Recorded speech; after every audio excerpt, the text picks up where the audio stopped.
Fituesja e zgjedhjeve të nëntëshkurtit, lëvizja vetëvendosje nuk po mund ta formojë qeverinë pa koalicion me partitë shqiptare.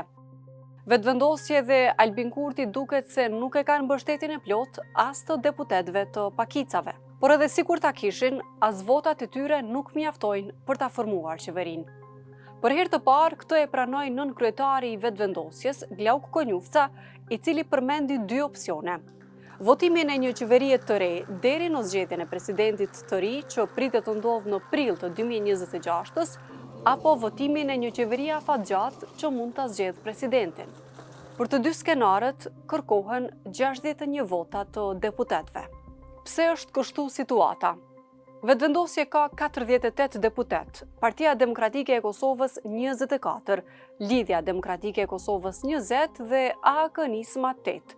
20 deputet të tjerë u takojnë partive jo shqiptare. Vetëvendosjes që i ka 48 deputet, i duhen edhe 13 vota për ta formuar qeverinë.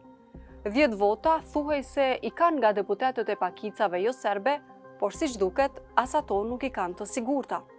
Në pikpyetje votën për qeverinë Kurti 3 e ka vënë edhe Adem Hoxha, deputeti zgjedhur nga Partia Unike Gorane. Ne smetani Kurti ndiko, ali stavio sam, rekao sam, biti znak pitanje s obzirom na iskustvo koje smo imali prethodnih 4 godina sa premijerom Kurti. Jo zyrtarisht janë përmendur negociatat për 3 votat e deputetëve të Nismas, por kjo nuk është konfirmuar. Kurti, që po tenton formimin e qeverisë së re, gjatë fushatës nuk la shumë hapësirë për bashkëqeverisje me LDK-n.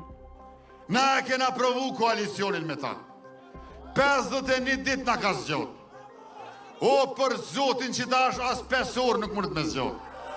Por deri më tani, ftesë për takim, Kurti i dërgoi vetëm Lumir Abdigjikut të LDK-s.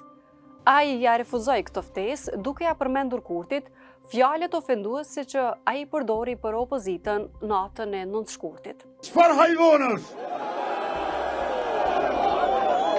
Po, ka kalu koha hajvanotit. Seanca për konstituimin e kuvendit është caktuar më 15 prill, por formimi i qeverisë mbetet i paqartë. Albin Kurti ka paralajmëruar se synon ta formojë qeverinë në të njëjtën ditë, por ende nuk dihet nëse do të zgjidhet kryetari i kuvendit dhe 5 nënkryetarët, për çka nevojiten 61 vota, njësoj si për qeverinë. Tradicionalisht, procesi i votimit të kryetarit të kuvendit ka qenë i lidhur me votimin e qeverisë. Nëse kuvendi konstituohet, Kurti pritet i kërkojë mandat presidentës për formimin e qeverisë.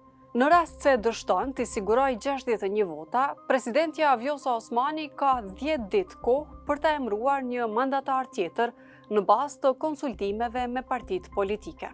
E nëse dështon edhe i dyti, atëherë situata ndërlikohet dhe nuk përjashtohen zgjedhjet e reja parlamentare.